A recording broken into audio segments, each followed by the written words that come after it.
బంగారం ధరలు ఇవాళ కూడా తగ్గాయి. హైదరాబాద్ బులియన్ మార్కెట్లో 24 క్యారెట్ల 10 గ్రాముల పసిడి 540 తగ్గి 96,060కి చేరింది. ఇక 22 క్యారెట్ల పుత్తడి 10 గ్రాములకు 500 తగ్గి 88,050 వద్ద కొనసాగుతుంది. అటు వెండి ధరలపై ఎలాంటి మార్పు లేదు. కేజీ సిల్వర్ రేటు 1,09,000గా ఉంది. 2 తెలుగు రాష్ట్రాల్లో దాదాపు ఇవే ధరలున్నాయి.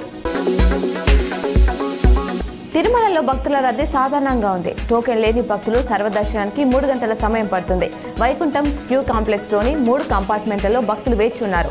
నిన్న శ్రీవారిని 74,477 మంది భక్తులు దర్శించుకోగా 28,294 మంది తలనీలాలు సమర్పించారు. వెంకటేశ్వరుడి ఉండి ఆదాయం రూపాయలు 2.84 కోట్లు వచ్చినట్లు టీటీడీ అధికారులు తెలిపారు.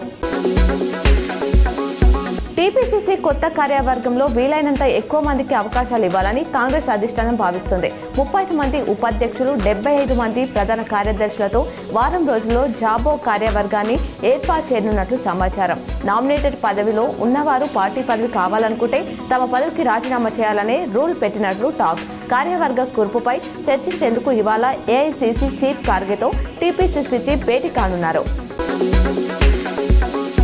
హైదరాబాద్లో అర్ధరాత్రి భారీ వర్షం కురిసింది. చంద్రయానగుట్ట, సైదాబాద్, చార్మినార్, బహదూర్పుర, కిషన్ బాగ్, రాజేంద్ర నగర్ తదితర ప్రాంతాలు వాన దంచుకొట్టింది. ఈ తెల్లవారుజామున ఉమ్మడి ఆదిలాబాద్, ఉమ్మడి కరీంనగర్, ములుగు, భూపాలపల్లి, కామారెడ్డి, నిజామాబాద్, సిద్దిపేట, వరంగల్, సంగారెడ్డి, మెదక్, రంగారెడ్డి జిల్లాలోని పలు ప్రాంతాల్లో వర్షం పడినట్లు వాతావరణ నిపుణులు తెలిపారు. ప్రధాని నరేంద్ర మోదీ ఈ నెల 25న ఢిల్లీలో ఎన్డీఏ ముఖ్యమంత్రులు ఇతర లీడర్లతో కీలక సమావేశం నిర్వహించనున్నట్లు సమాచారం. పహల్గామ్ ఉగ్రవాద దాడికి ప్రతీకారంగా చేపట్టిన ఆపరేషన్ సింధూర్పై ఆయా నేతలకు వివరాలు వెల్లడించనున్నట్లు జాతీయ మీడియా పేర్కొంది.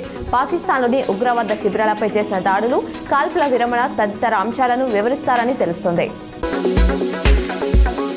Telangana education common entrance test TG ఈడీసెట్ దరఖాస్తుల గడువును ఈ నెల 20 వరకు పొడిగించినట్లు అధికారులు తెలిపారు. ముందస్తు షెడ్యూల్ ప్రకారం ఈ నెల 13తో గడువు ముగియాల్సి ఉండగా తాజాగా పొడిగించారు. https EDCET tgche.ac.in వెబ్సైట్లో అప్లై చేసుకోవచ్చు. జూన్ 1న పరీక్ష జరగనుంది.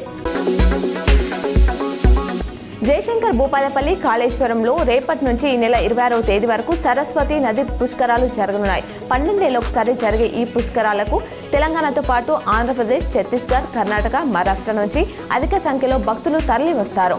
ఇక్కడి త్రివేణి సంగమం వద్ద సరస్వతి నది అంతర్వాహినిగా ప్రవహిస్తుందని నమ్ముతారు.